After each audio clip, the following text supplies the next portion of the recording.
둘, 셋, 셋.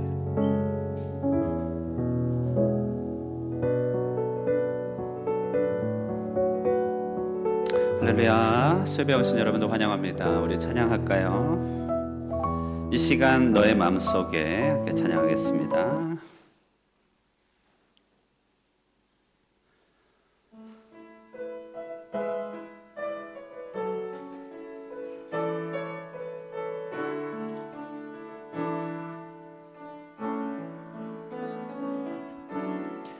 이 시간 너의 맘속에 하나님 사랑이 가득하기를 진심으로 기도해 간절히 소망해 하나님 사랑 가득하기 를 하나님은 너를 사랑해 얼마나 너를 사랑하시는지 너를 위해 저 별을 만들고 세상을 만들고 아들을 보냈네. 오래전부터 널 위해 준비돼 하나님의 크신 사랑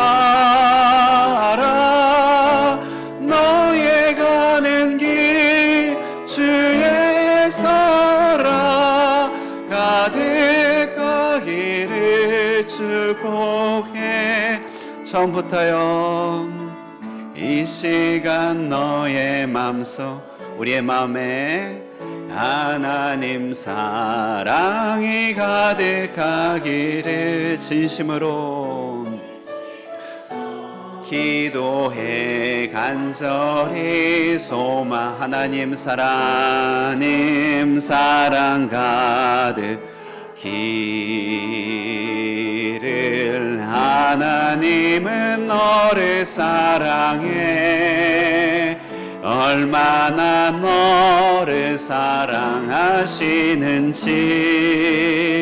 너를 위해 저 별을 만들고 세상을 만들고 아들을 보냈네. 오래전부터 널 위해 준비된 하나님의 크신 사랑 너의 가는 길 주의 사랑 가득하기를 오래전부터 널 위해 준비된 하나님의 크신 사랑 너의 가는 길 주의 사랑 가득하기를 너의 가는 길 주의 사랑 너의 가는 길 주의 사랑.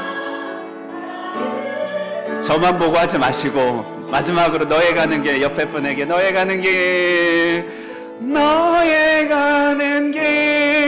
주의 사랑 가득하기를 축복해.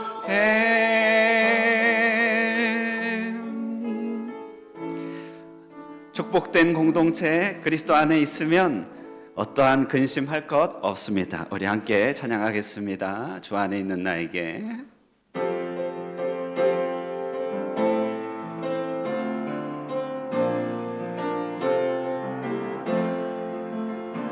주 안에 있는 나에겐 딴 근심이 있으랴 십자가 밑에 나아가 내 짐을 우리 처음부터 주 안에 있는 나에게 주 안에 있는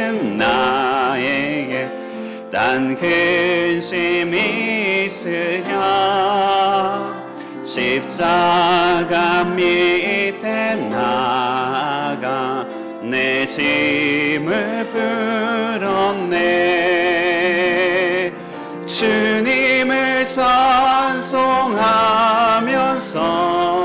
할렐루야 할렐루야 내 앞길 멀고 험해도 나 주님만 따라가리. 그 두려움이 변한 내 기도 되었고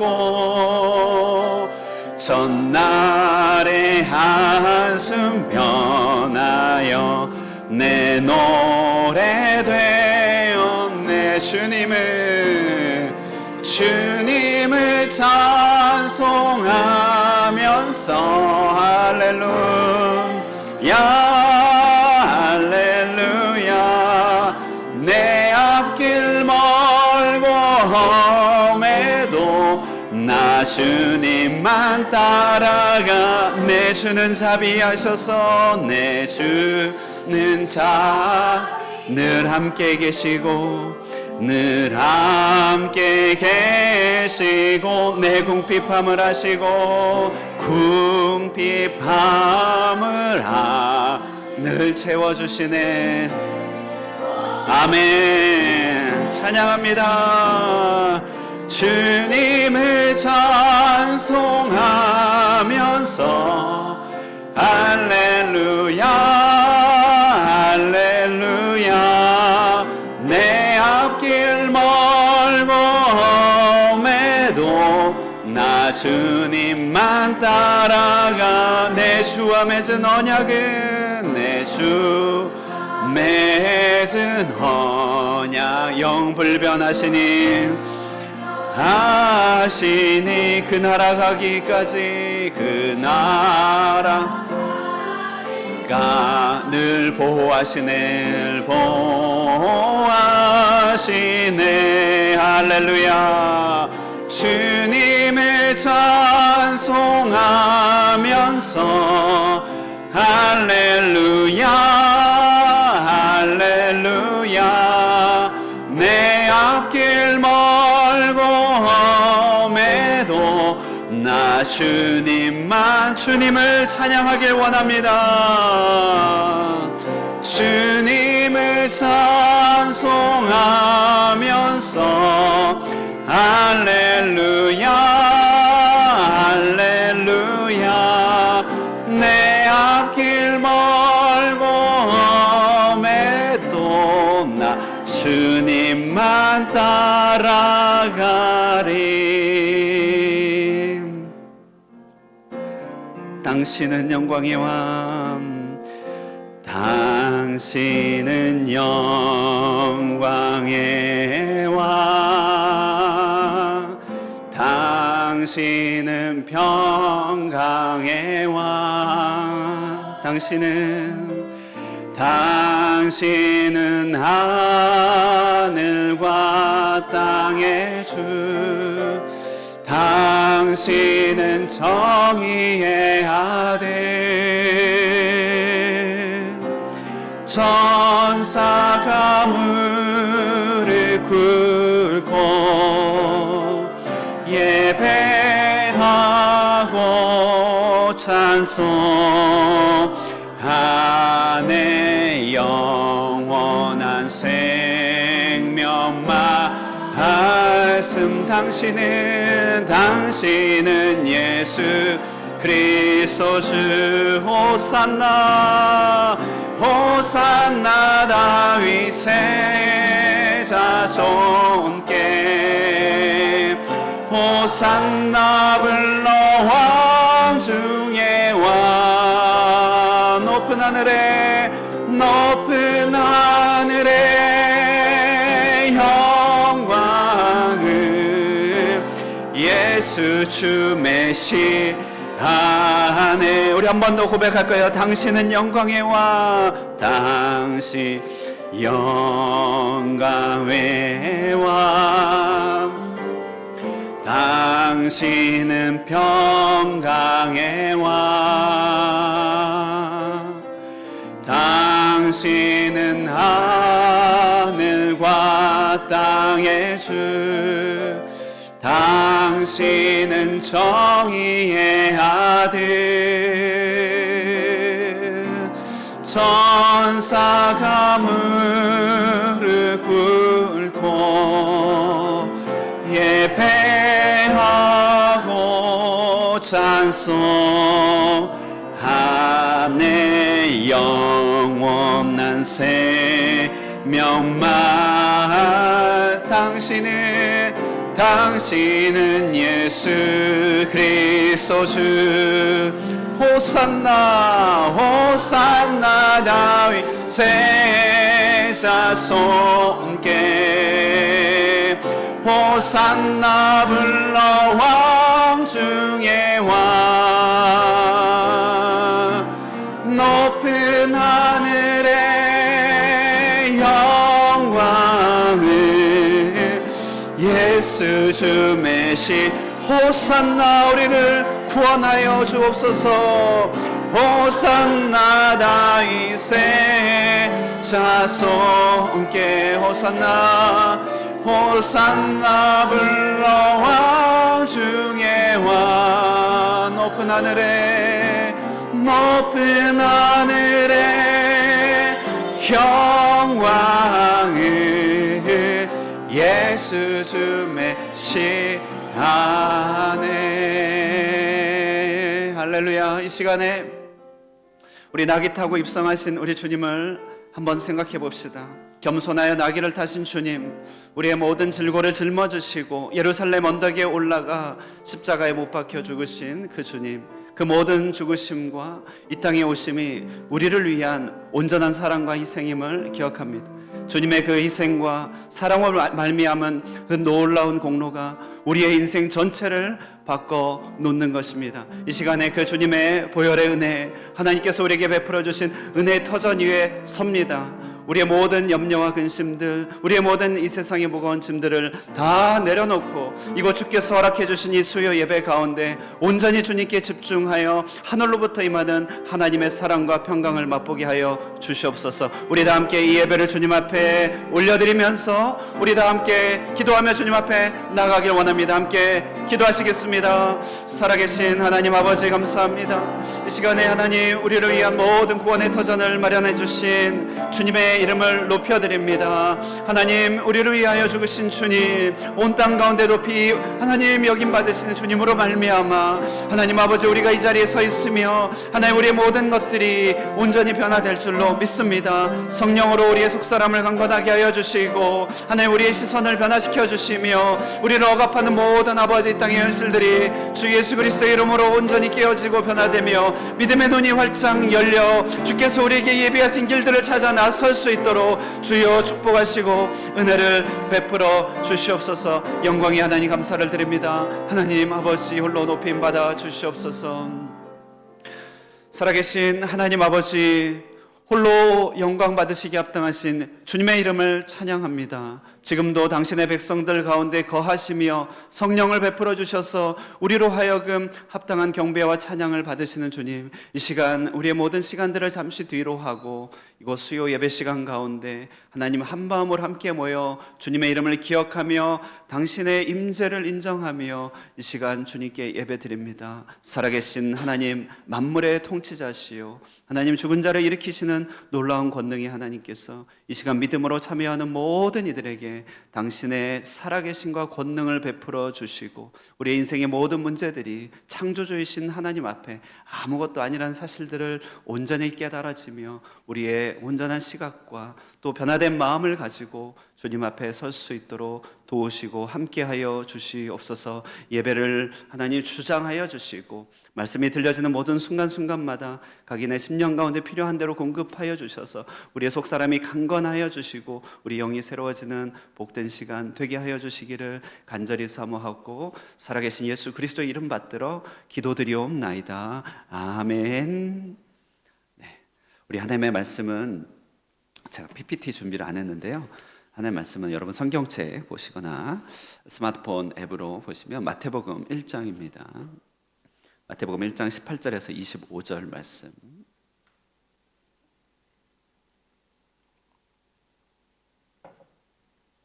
네, 1장 18절에서 21절까지만 읽도록 하겠습니다. 18절에서 21절.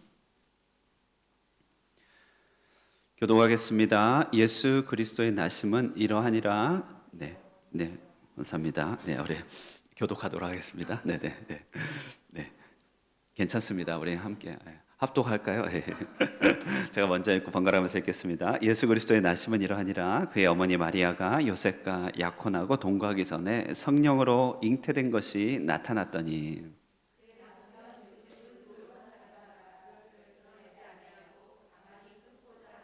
이 일을 생각할 때에 주의 사자가 현몽하여 이르되 다윗의 자손 요셉아 내 아내 마리아 데려오기를 무서워하지 말라. 그에게 잉태된 자는 성령으로 된 것이라.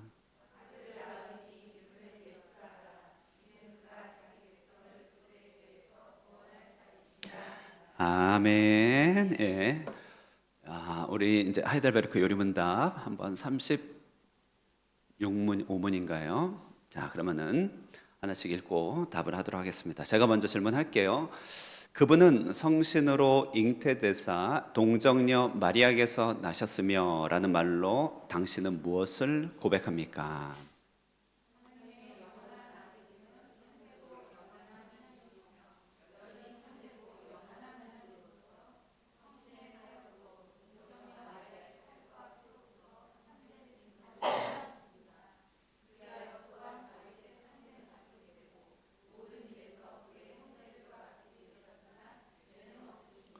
(36분) 그리스도의 거룩한 잉태와 탄생은 당신에게 어떤 유익을 줍니까?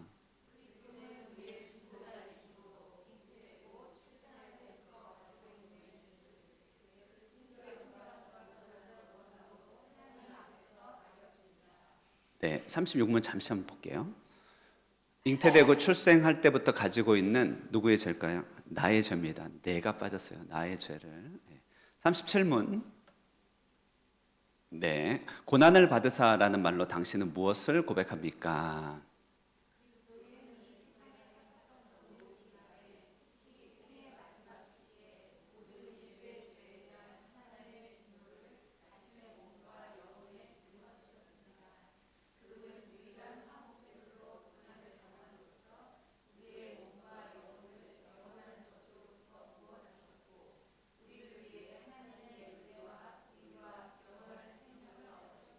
(38문입니다) 네, 38문입니다. 38문.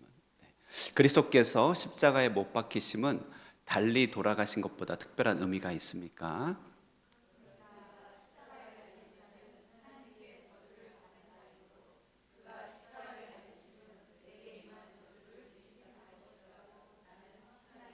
아멘. 혹시 다음 게 있나요? 네, 39문. 그분은 왜 재판장 본디오 빌라도 아래서 고난을 받으시? 이게 38문이에요. 죄송해요. 순서 바뀌었는데 38문. 그분은 왜 재판장 본디오 빌라도 아래서 고난을 받으셨습니까?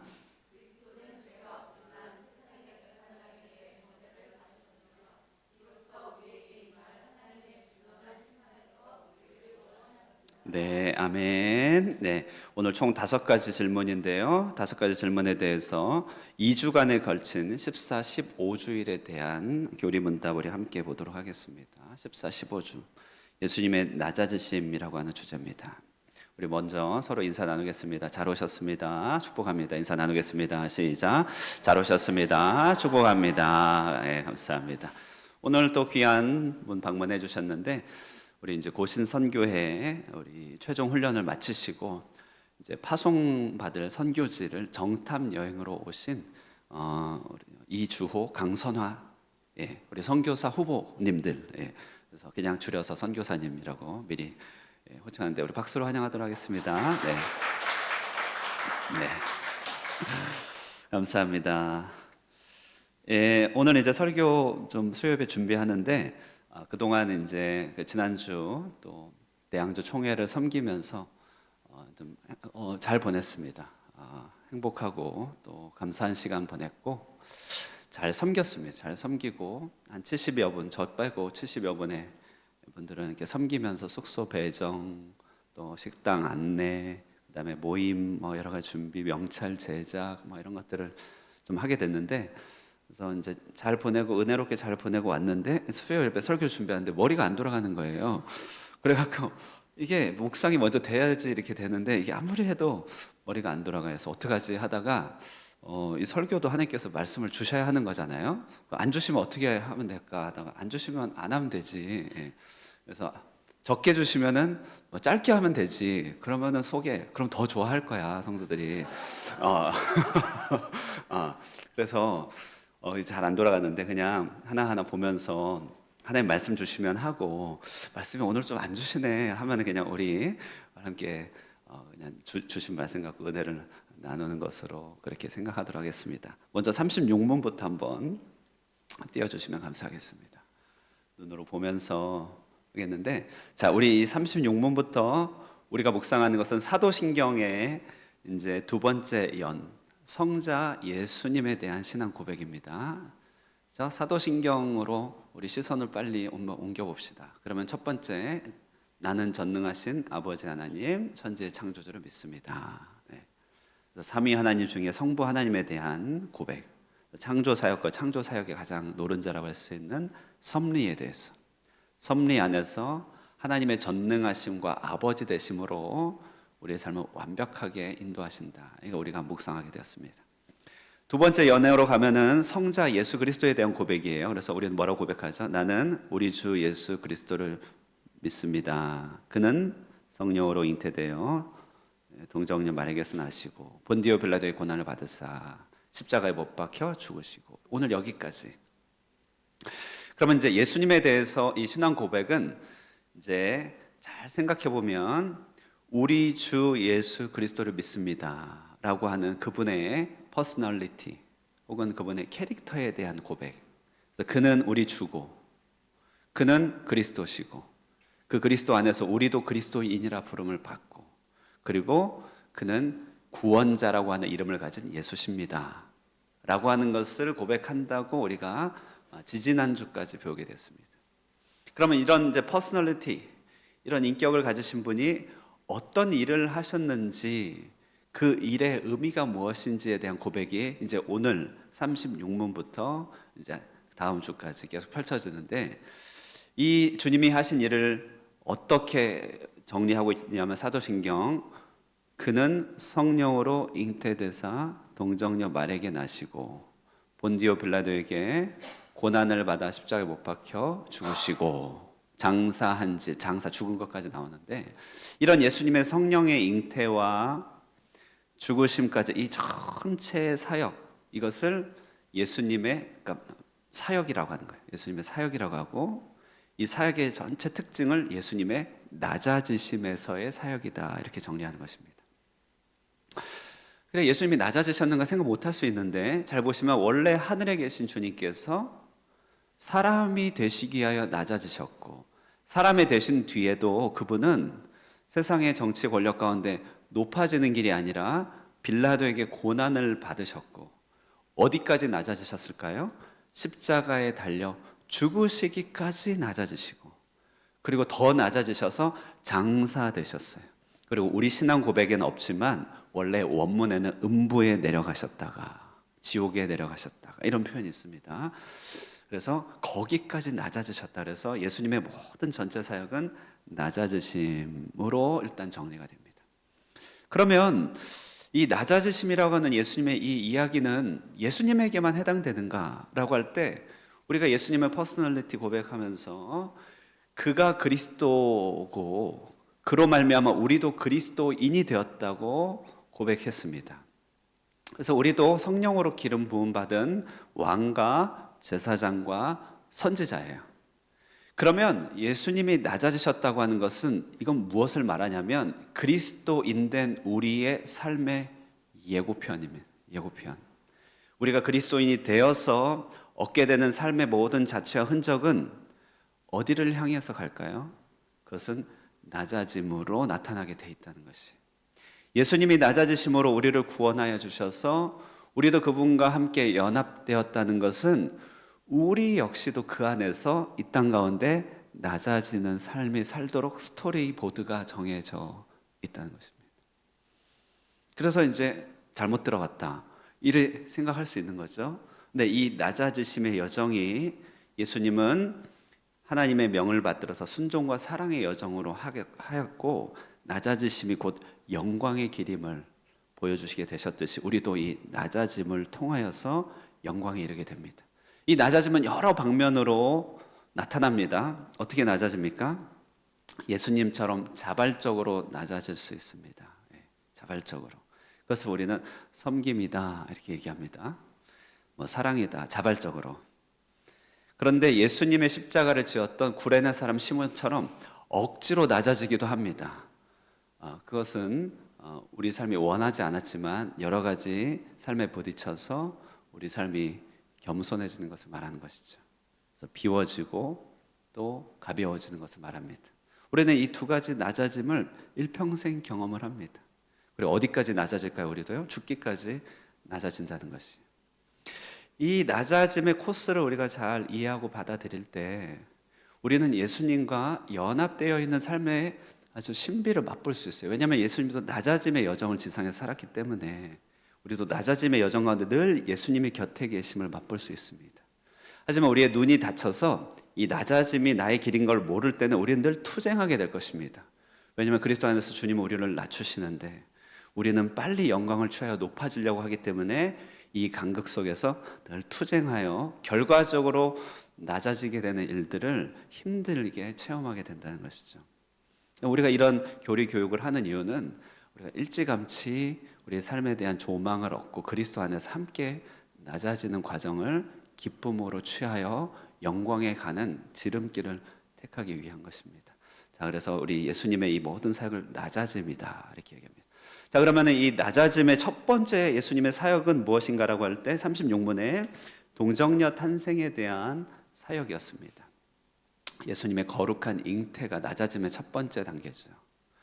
자, 이 거룩한 잉태의 낮아짐을 통하여 성경이 가르쳐주는 바는 무엇인가라고 할 때 예수님은 우리의 중보자로 내려오셨다는 것을 잘 말하고 있습니다. 그가 잉태되어 사람이 되셨기 때문에 우리의 참된 중보자가 될 수 있다는 것이죠. 그래서 우리도 낮아질 때야만 타인을 위한 존재가 좀 될 수 있습니다. 주일에 제가 말씀드렸는데요. 내가 몸이 약하기 전에는 약한 사람의 처지를 이해할 수가 없습니다. 그런데 몸이 좀 약해 보면 그래 힘들었겠구나. 그래서 저희 어머니도 항암을 지금 80 몇 차 이렇게 하셨는데 절대로 이해 못할 거예요. 저는요. 그 기간을 절대로 이해 못할 것이에요. 근데 이제 어머니가 그렇게 아프니까 어머니 주변에 아픈 사람들에 대한 배려와 이해, 그리고 서 있는 것만으로도 위로. 80 몇 해 동안에 안 죽고 살아남았다. 이게 엄청난 이제 주변 사람들에 대한 용기가 되는 것이죠. 그러니까 주님의 이 동정녀 탄생은 우리와 같이 낮아지심으로 우리와 같은 동격이 되셨다는 것을 말합니다. 그래서 중보자가 되셨다. 우리의 낮아짐은 실은 낮아지고 약해지면 옹신할 폭이 좁아진다고 생각하지만 낮아지고 약해지면 훨씬 더 연결되는 사람이 훨씬 많습니다. 훨씬 많습니다. 이 세상을 이루고 있는 거의 대다수는 다 이 땅 가운데 낮아짐의 삶 가운데 있는 거예요. 우리가 그렇게 지향하는 높은 사람들은 아주 소수고 그런 소수의 자리에 서 있을 때는 도리어 사람들로부터 연결이 끊겨지게 되는 경우가 많이 있습니다. 그래서 우리도 낮아짐으로 이처럼 다른 사람을 위한 중보적 자격을 갖추게 됩니다. 내가 힘듭니까? 그러면은 내가 지금 힘들다면 나와 똑같이 힘든 사람이 이 땅에 얼마나 많은지를 한번 생각해 보세요. 나만의 고독한 힘든 것 없고 그 자리에 서게 될 때 굉장히 나 비슷한 사람이 많다는 사실을 알게 될 것입니다. 그래서 내가 그 자리에서 흔들리지 않고 잘 버티는 것이 그 모든 사람들을 위한 대속적인 발걸음임을, 대표적인 발걸음임을 깨닫게 될 것이에요. 그래서 예수님 낮아짐은 중보자, 그러니까 잉태가 된 것은 중보자로 드러나시기 위하여 잉태된 것이다.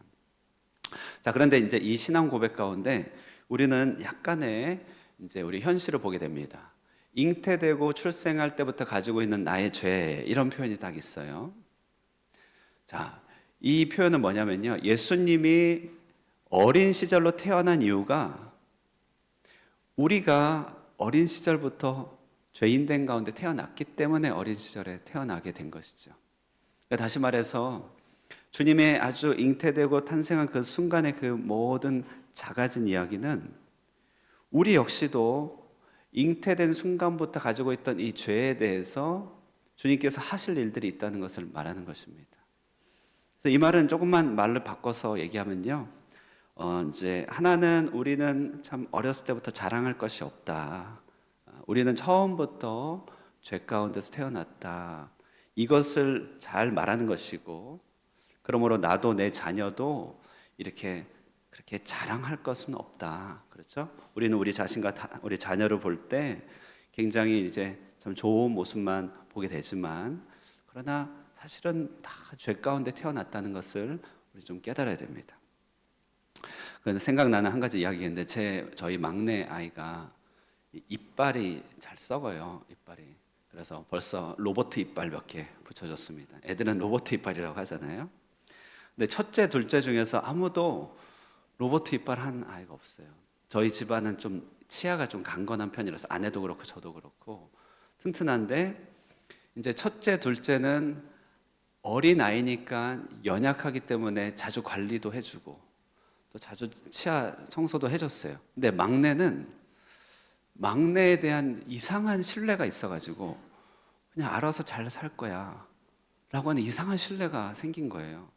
왜 그렇게 착각을 했냐면은 일찌감치 말을 빨리 깨우쳐갖고 얘가 형 누나를 말로 막 챙기는 그것을 볼 때 얘는 알아서 크는 안갑다 했는데, 그 우리의 인식에 아주 뭐랄까요, 맹점을 찾아낸 것이 아예 치아였어요.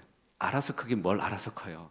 말만 번질할 뿐이지 이 아이는 애긴 거예요. 그래서 관리를 해줘야 되는데 그걸 안 해버리니까 치아가 생겼어요. 그리고 보면 이제 정말 이거는 제가 좀 깨달은 건데, 제가 자녀나 이 아이를 신뢰를 하는 경우가 있더라고요. 믿어버리는데, 이 믿어버리는 게 그냥 믿어주는 게 아니라 의지하는 거죠. 이 아이를 의지해서 이 아이가 알아서 잘 크겠지, 잘 자라가겠지라고 내가 이 아이를 의지하고 의존하는 것을 볼 때, 여기서 어렸을 때부터 죄 가운데 잉태되었다는 것을 부모로서 얼마나 간구하고 있는지를 목사로서 좀 깨닫게 된 적이 있어요. 왜냐하면 여러분, 우리 자녀들이 아무리 잘 자라고 좋아 보여도 뭐죠? 본질이 죄인인 거예요. 본질이 죄인이기 때문에 항상 죄의 씨앗이 있고 죄는 드러나게 되어 있습니다. 그러니 이 아이는 늘 그리스도의 보혈로 씻김 받아야 되고 부모의 기도가 필요하고, 영적인 청소가 없으면 죄 가운데 죄를 생산할 애예요.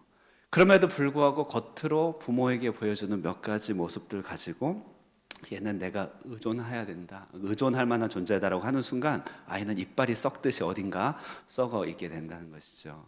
그래서 이 예수 그리스도의 동정녀 탄생과 아이로 태어남은 아무리 어린 아이라 할지라도 얘는 죄 가운데 태어났다는 사실과, 내가 보기에는 너무 멀쩡하고 잘하는 것 같아도 자랑할 것 하나 없는 죄인이라고 하는 현실을 예수님의 탄생을 통하여 더 발견하게 되는 것이에요. 자, 그래서 우리는 이런 현실적인 눈을 고백하는 것입니다. 자, 그런데 이제 여기서 위로가 있죠. 그 위로는 뭐냐면, 우리와 자녀 모두 할 것 없이 예수님의 중보적 사역과 보호하심은 언제부터 시작된다고요? 언제부터? 출생부터인가요? 잉태 순간부터. 예, 나의 태고적에 내가 내 자신을 기억하지 못했던 어머니 배와 그 전에 내 세포로 잉태되는 그 순간부터 주님의 동행은 거기서부터 시작된 것이죠. 예, 굉장한 것이죠.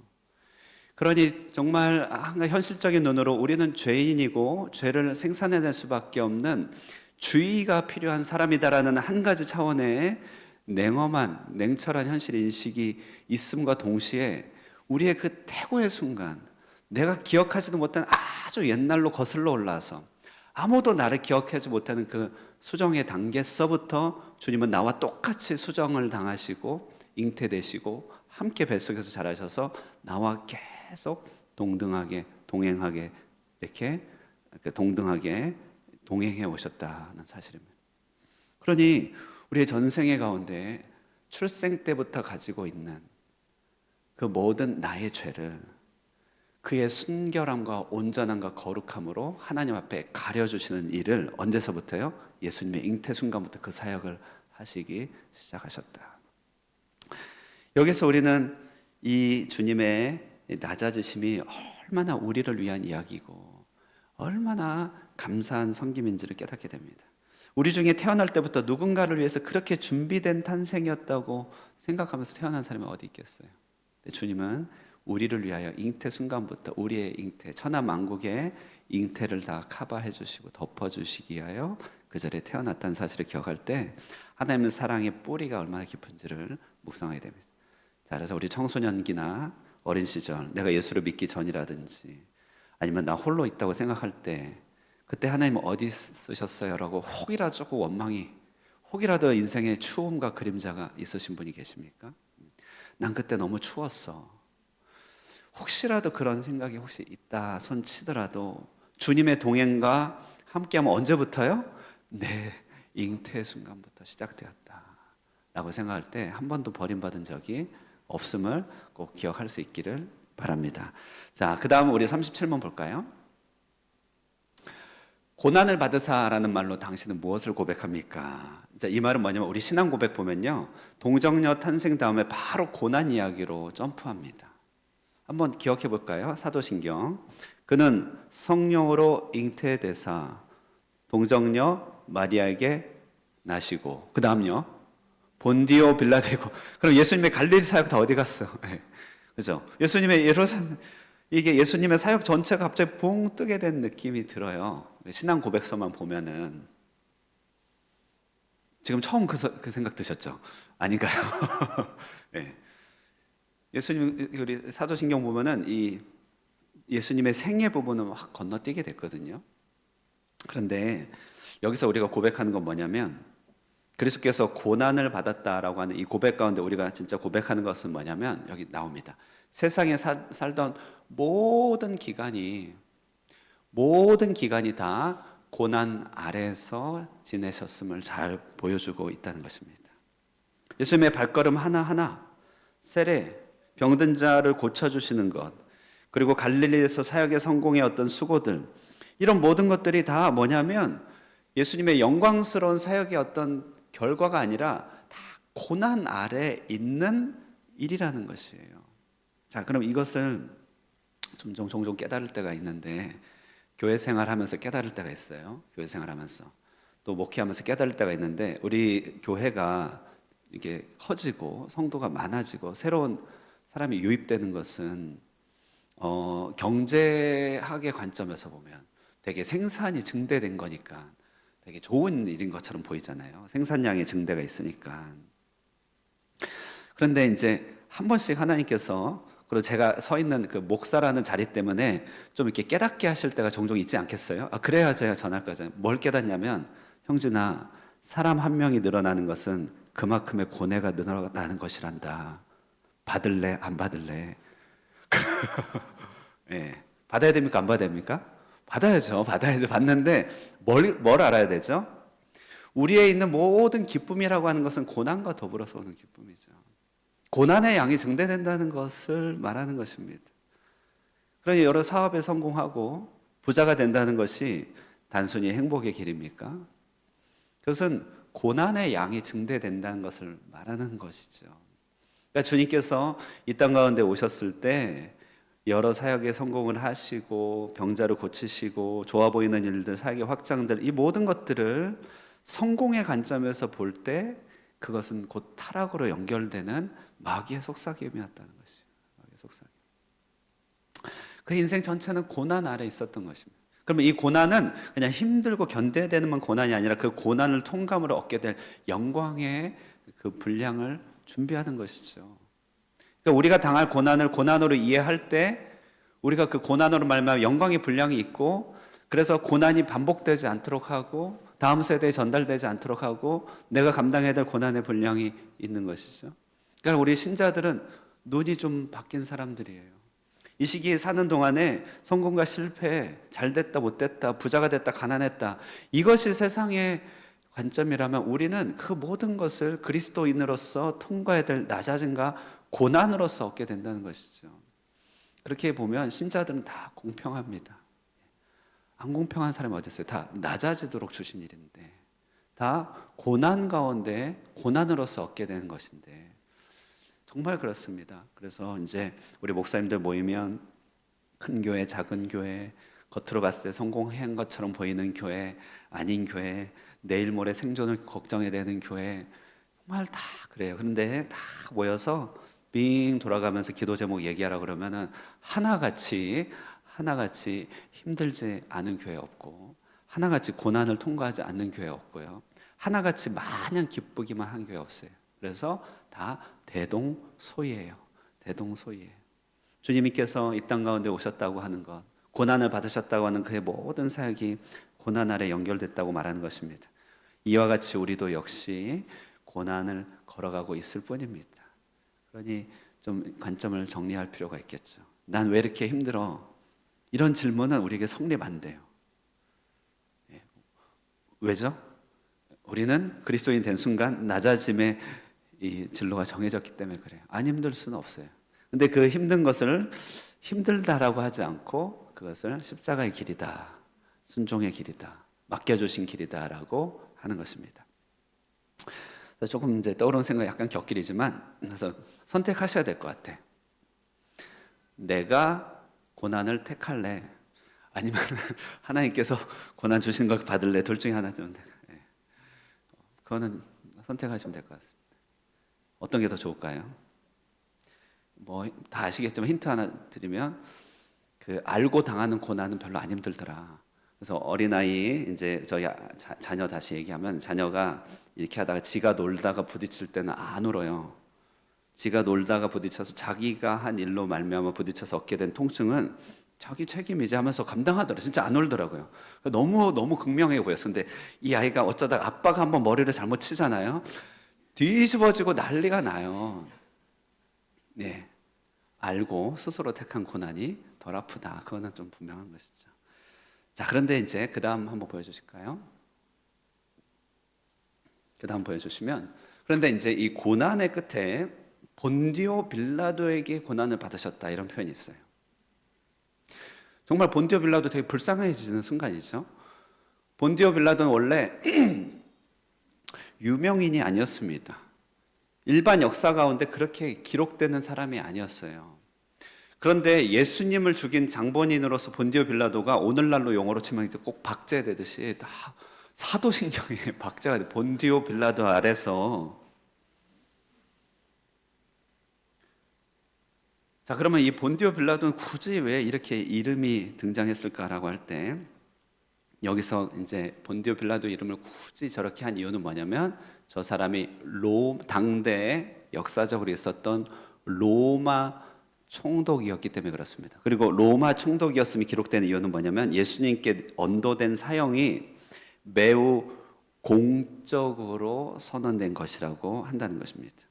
공적 사형 집행입니다. 공적. 그리고 이 공적 사형 집행이 중요한 이유는 뭐냐면, 공적으로 재판의 절차를 통하여 사형 언도가 된 이 사건을 통하여 하나님께서는 세상 법정에서 하나님께서 선고하시는 그 선고를 드러내셨다는 것을 말합니다. 그래서 이 본디오 빌라도의 이 재판장은 사람의 재판장이면서 동시에 하나님께서 죄인인 사람에게 재판하시는 장면을 잘 보여주는 이 중복된 그림이에요. 말이 본디오 빌라도고 세상 법정이지만 하나님께서 천상의 법정에서 하신 일을 본디오 빌라도에게 그대로 보여주신 거예요. 그럼 여기서 뭐가 드러납니까? 나중에 재판의 순간에 하나님께서 사람이 다 살고 나서 천상의 재판을 할 때 똑같은 일이 벌어진다는 것이죠. 공적 재판을 통하여서 혹 누군가는 죄와 저주를 짊어질 사형 언도를 받게 될 것이고, 영원한 사형 언도. 누군가는 그 순간에 사형이 면제되어서 너가 나와 함께 낙원에 있으리라고 하는 사형 면제가 선고되겠죠.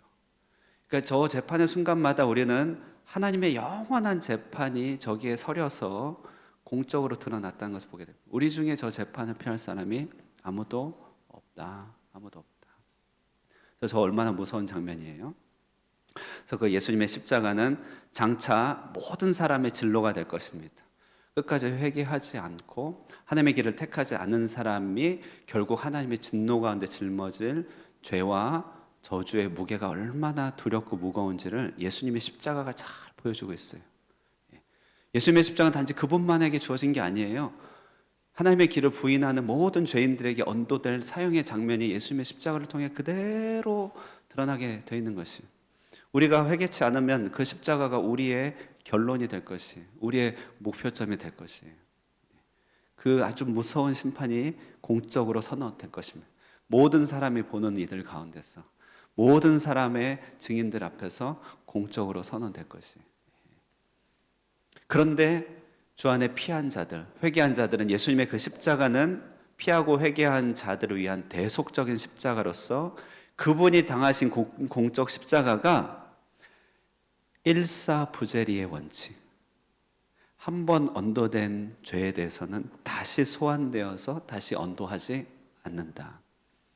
십자가의 판결이 이미 내려졌기 때문에 믿음으로 그와 연합돼서 그의 운명을 같이 한 우리는 이미 판결이 주어져서 주님의 심판대 가운데 다시 선고되는 일이 있다 없다?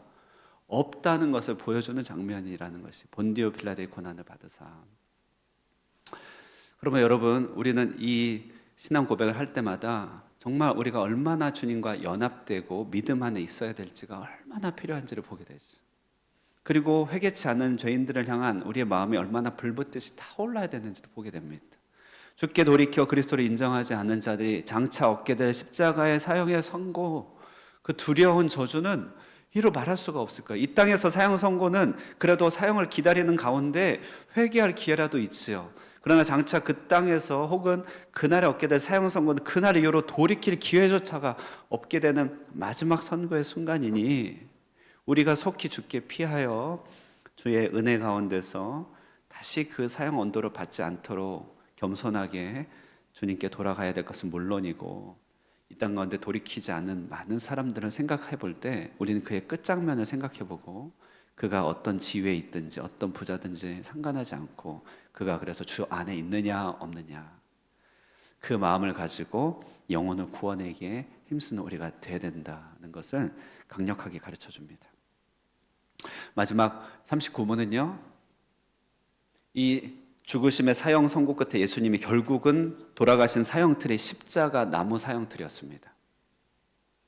근데 이게 의미가 있을까라고 할 때 섭리 가운데 너무 정확한 의미가 있는 것입니다. 39문 답을 볼까요? 읽겠습니다. 시작.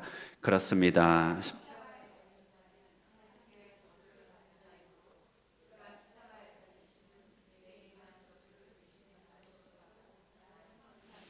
네, 그래서 그 십자가에서 일사부절이 대속의 의미를 십자가형을 통해서 더 구체적으로 확정해 줍니다. 신명기 21장에서 말하기를 나무에 달린 자는 하나님께 저주를 받은 것이니라라고 말하였습니다. 그러니까 정말 기가 막히게 십자가형 가운데서 나무 십자가에 예수님께서 달려 돌아가심으로 하나님께 저주를 받게 됐다는 것이 드러나게 된 것이죠. 하나님께서 저주를 받게 되었다. 자, 그래서 이 저주의 증거 중에 하나가 3시간 동안은 어둠이 있었습니다. 3시간 동안 해가 빛을 잃었습니다. 온 땅이 어두워졌습니다. 실제로 성경에 보면 이것은 하나님께서 그 얼굴을 돌이켰다는 것을 말합니다. 하나님의 얼굴을 돌이키고 있는 상태가 저주죠. 하나님께서 그 얼굴빛을 우리에게 돌이켜 있는 상태가 다 저주예요. 그러니까 그 저주의 증거가 나타나고, 그래서 하나님께로부터 버림을 받고 지옥의 고통을 당하신 이 모든 것이 저주입니다. 그래서 우리의 삶에 저주스럽다라고 하는 것은 하나님의 자비의 얼굴빛이 없다는 것을 말하는 것입니다. 우리 주님은 마침내 그 십자가에서 저주 아래 있으므로 나의 하나님 어찌하여 나를 버리셨나이까, 이렇게 얘기하죠. 자, 그런데 여기서 우리가 고백하는 건 뭐냐면 주께서 우리를 대신하여 그러니까 우리를 대신했다는 말이 이제 우리로서 십자가에 달리신 거죠. 뭐라고 말할 수 있냐면 하나님이 세상을 이처럼 사랑하사 내가 되셨으니 이렇게 얘기할 수 있는 것이에요. 어떤 나죠? 부끄럽고 죄 많이 졌고 속이는 것 많고 여러 가지 감추고 싶은 내가 되셨어요. 때로는 그토록 스스로 싫어하고 내 자신을 이기지 못하고 제발 내가 아니기를 바라는 내가 되셨다는 거예요. 그래서 하나님이 세상을 이처럼 사랑하사 내가 되신 거예요. 내가 되셨어요. 그래서 저 십자가에 달리심은 내가 달린 거고 저 십자가의 저주를 받은 것은 내가 저주를 받은 거예요. 나의 저주스러운 면이, 나의 죽음의 면이 예수님과 함께 거기에 달려서 저주를 받게 된 거예요. 그러니까 거기에 달려 죽은 거는 예수님이 아니라 누구죠? 나예요, 나. 거기 저주를 받고 있는 것은 나예요. 내가 저주를 받아요. 근데 주 안에서 받게 되므로 이제 내게 돌아올 저주가 없게 하신 것이 예수님의 사역이 된다는 것입니다. 자, 그러니 모든 저주가 다 내려져서 이제 나는 저주 없는 삶을 살게 됩니다. 조금 이제 하나님께 불경스럽지만 하나님은 그 얼굴을 돌릴 수가 없는 상황으로 스스로를 만드신 거예요, 우리한테. 비록 구름이 가려진 것 같지만 하나님은 그리스도 안에서 우리한테 얼굴을 외면하지 못하도록 스스로를 제한해서 얼굴빛을 계속 비추는 복을 주시는 것이죠. 저주의 반대가 복이죠. 복은 하나님의 얼굴빛을 고정하여 쳐다보신다. 시선을 고정해 준다. 근데 정말 이렇게 잘 봐주는 게 얼마나 중요한지 모르겠습니다. 예. 정말 뛰어난 지도자들의 가장 중요한 특징은 눈빛이 격려의 눈빛인 것 같아요. 잘하고 있다. 예. 최고다. 잘하고 있다. 이런 눈빛이 있는 것 같습니다. 지도자들은요. 그러니까 그 눈빛 안에서는 용기를 얻고 희망을 얻는 것이죠. 나 별거 아닌데 잘하는 것처럼 보이는 거니 그한테는 또 잘하게 되고 주님이 그런 것이죠. 주님이 우리를 볼 때 저주가 그리스도에게서 다 끝났고 죄의 형벌도 끝났으니까 우리한테 보는 눈빛은 뭘까요? 그밖에 못하나. 아직도 그 모양이냐? 이런 눈빛이 아니고 아주 지극히 작은 우리의 창조 아름다움 하나하나를 딱 관찰해서 대단하다. 기가 막힌다. 야, 정말 어쩜 그렇게 하냐. 그런 생각 어떻게 해냈어? 이런 눈빛으로 계속 봐주는 거예요. 그러면 나도 그 안에서 회복이 되는 것이죠. 저주가 끝났음을 잘 보여주는 장면입니다. 십자가에 못 박혀 죽었다 고백하는 순간 나를 향해서는 나무에 달릴 저주 이제 없다. 복밖에 없다. 자, 그러면 여러분 이제 우리가 내일을 향해서 나아갈 때 생각해 봅시다. 우리의 육의 현실은 고생이 많아서 내일을 바라볼 때도 거칠게 바라봅니다.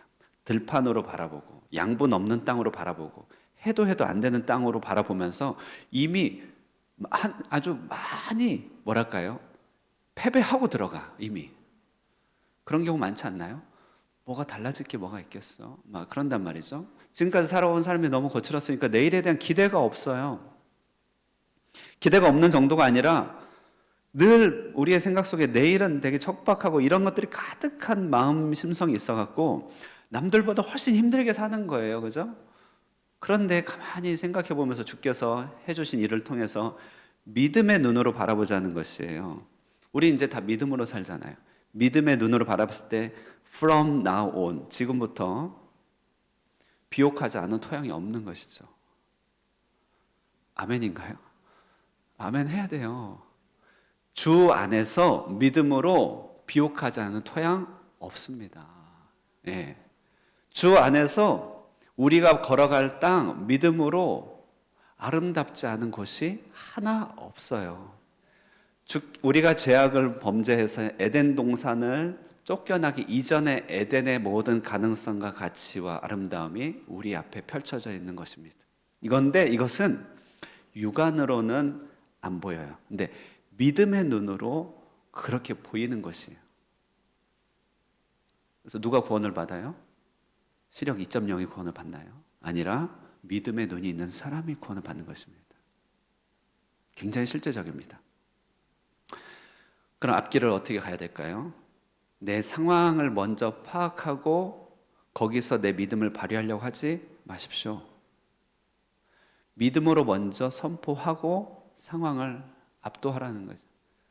덮어야죠.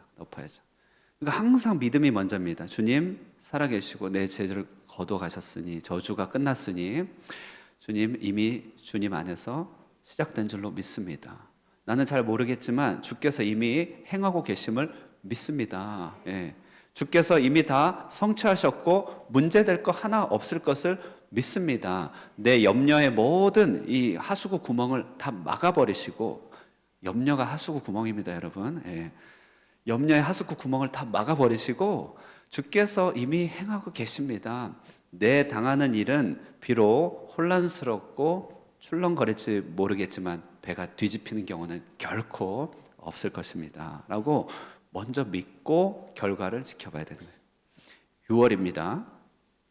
상황 먼저 보고 믿음으로 극복하려고 고생 많으셨어요. 예. 그것도 잘하는 것이에요. 하지만 앞으로 6개월은 먼저 믿음으로 먼저 보시고 믿음에 따라 하나님께서 어떻게 일을 하시는지를 보면서 걸어갈 수 있으면 좋겠습니다. 왜죠? 주께서 십자가에서 내 저주를 다 가져가셨기 때문에 그렇습니다. 내가 받을 저주 일사부재리의 원칙에 따라서 내게 올 거 하나 없다. 언제요? 믿음으로. 믿음으로. 내가 얻게 될 사망도 없다. 주 안에서 이미 다 끝났어요. 그래서 주님께서 달려간 이 십자가의 낮아지심의 모든 사역은 우리를 향한 하나님의 구원과 회복의 열망이 얼마나 큰지를 잘 보여주고, 하나님의 사랑의 깊이가 어디까지 십자가에 달려 죽으시기까지 있다는 사실을 볼 때 우리는 어디에서도 틈을 발견할 수 없다는 사실을 깨닫게 될 것입니다. 사는 날 동안에 많은 고난이 뒤따르겠지만 주님이 그 틈을 완전히 다 막으셨습니다. 그래서 믿음으로 먼저 선포하셔서 죄와 저주 다 끝내주신 주님의 터전 위에서 믿음으로 기뻐하시고, 외양간의 송아지처럼 달려가시고, 힘들 때마다 오히려 반대 정신을 오히려 더 기뻐하시고, 그리고 찬양을 많이 하십시오. 찬양 많이 하십시오. 왜 찬양을 많이 하냐면 하나님의 은혜와 믿음, 그러니까 하나님의 은혜와 임재, 또 어떤 은혜의 순간은 언제부터 존재하는가라고 할 때 항상 존재하는데, 이제 예를 들어 설명드리면 음악은 언제 존재합니까? 갑자기 음악 질문을 하는데, 음악은 악보가 그려져 있으면 존재합니까? 음악은 내 머릿속에 그냥 흥얼거리면 존재합니까? 머릿속에 있으면. 음악은 내가 연주를 하든지 바깥으로 음악을 발현할 때 그때만큼만 음악이 있어요. 그리고 내가 노래를 딱 그치면 음악은 또 존재하지 않아요. 굉장히 신기하죠? 굉장히 이게 너무 신기해갖고 어떤 사람은 외계인이 있다면 음악으로 존재할 것이다 이렇게 얘기한 적이 있어요. 네. 너무 신기해요. 다시 말해, 다 우리가 실제적으로 찬양하는 것만큼이 우리의 전진이에요. 예배 왜 중요합니까? 아무리 마음에 내가 믿는다고 막 하고 막 내가 쓰고 막 믿는다, 난 비전을 한다, 한 번 예배 못 따라가요. 왜냐면 이만큼은 예배가 존재하잖아요. 이만큼. 그래서요, 많이 찬양하시고 하나님께서 하신 일들을 기뻐하시고 감사하시고 틈날 때마다 기도하시고, 그리고 틈날 때마다 정말 하나님께 감사를 하시고, 이렇게 하심으로 주의 낮아지심으로 우리 가운데 행해 주신 모든 일이 우리의 모든 전환을 이루어졌음을 굳게 믿고, 내일부터, 아니 이 시간 이후부터는 어디로요? 믿음 안에서 에덴 동산으로 우리 함께 나아갈 수 있는 저와 여러분 되시기를 주님의 이름으로 축원드립니다. 아멘. 이 시간에 우리 한번 마음을 굳게 잡고 한번 기도하면 좋겠습니다. 여러분, 많이 어렵죠. 그러니까 우리 환경 상황, 우리 자신 다 이 땅 에덴 동편에 있습니다. 근데 거기에 우리를 혼자 버텨서 스스로 이기게 하려면 주님께서 뭐하러 오셨겠어요?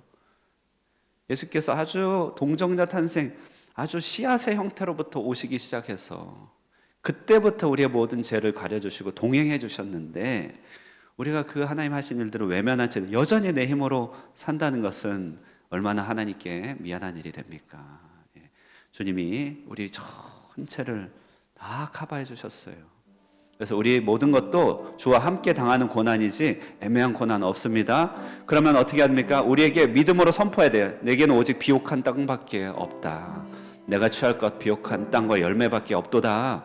다른 것 없습니다.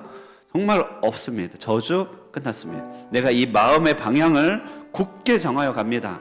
아주 그냥 한순간도 흐트러뜨리지 않고 마음의 방향을 정하여서 미래로 또 하나님께서 예비하신 축복의 땅으로 나아갑니다. 주님, 지금부터도 가능합니다. 하나님 함께하여 주시고 내 눈과 마음과 내 발을 붙들어 주시옵소서. 내 주여 내 발 붙들어 주사 그곳에 있게 하옵소서. 우리 다 함께 합심하여 결단하며 기도하도록 하겠습니다. 기도합니다. 사랑과 은혜 하나님 아버지 감사합니다. 이 시간 아버지 주님께서 우리에게 이뤄주신 하나님의 말씀을 우리에게 주셔서 하나님 아버지 온전히 서 있길 원합니다. 예수 그리스도 하나님 주님의 아버지 이름을 함께 찬양하면서 하나님 주님 앞에 서게 하여 주시옵소서. 하나님 감사합니다. 감사합니다. 주님께서 아버지 그 잉태의 순간부터 우리와 함께 해주시고 아버지 먼 과거 아버지 그 가장 중요한 아버지 첫 순간에서부터 하나님 우리를 지켜보시고 함께 하시며 그때부터 동행하여 주셔서 우리의 죽음의 모든 순간까지를 아버지 함께 해주시는 주님, 우리도 주 안에서 낮아지고 겸손하여져서 주님의 아버지 닮아가는 길을 걷게 하여 주시고 하나님 아버지 주님의 동행하심을 가운데 예수 그리스도를 온 땅에 증거하여 많은 사람들을 구원해내는 우리 모두가 되게 하여 주시옵소서. 생명의 연합을 함께 이루게 해주신 주님 감사드리며 이제 저주가 없고 다시는 눈물 흘릴 것 없으며 우리 안에 오직 비옥한 토양밖에 없음을 깨닫습니다. 주 안에서 아버지 저주를 물리치시고 우리에게 온전한 복이 되어주신 주님 감사함으로 주님 앞에 서서 주님께 영광 서 있게 하여 주시옵소서. 당신은 영광의 왕 함께 찬양합니다. 당신은 영광의 왕, 당신은 평강의 왕, 당신은 하늘과 땅의 주, 당신은 정의의 아들, 천사가 무릎 꿇고 예배하고 찬송하네. 영원한 생명 말씀, 당신은 예수 그리스도 주. 호산나 호산나 다윗의 자손께, 호산나 불러 왕 중의 왕. 높은 하늘의 영광을 예수 주 메신. 호산나 구원하여 주소서. 호산나 다윗의 자손께, 호산나 불러 왕 중의 왕. 높은 하늘의 영광을 예수 주 메신 아멘. 아멘. 축도로 예배를 마치겠습니다. 여호와는 내게 복을 주시고 너를 지키시기를 원하며, 여호와는 그의 얼굴을 내게 비추사 은혜 베푸시기를 원하며, 여호와는 그 얼굴을 내게로 향하여 드사 평강 주시기를 원하노라. 아멘.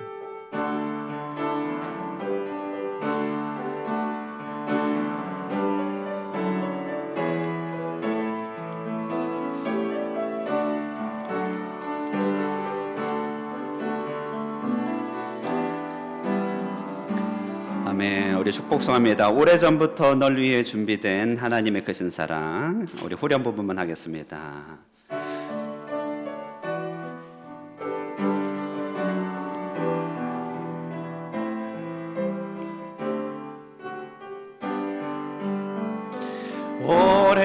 오래전부터 널 위해 준비된 하나님의 그 신사 너의 가는 길 주의 사랑 가득하기를 축복해. 아멘. 네, 우리 박수하며 예배를 마치도록 하겠습니다. 특별한 광고 없습니다. 안녕히 돌아가십시오.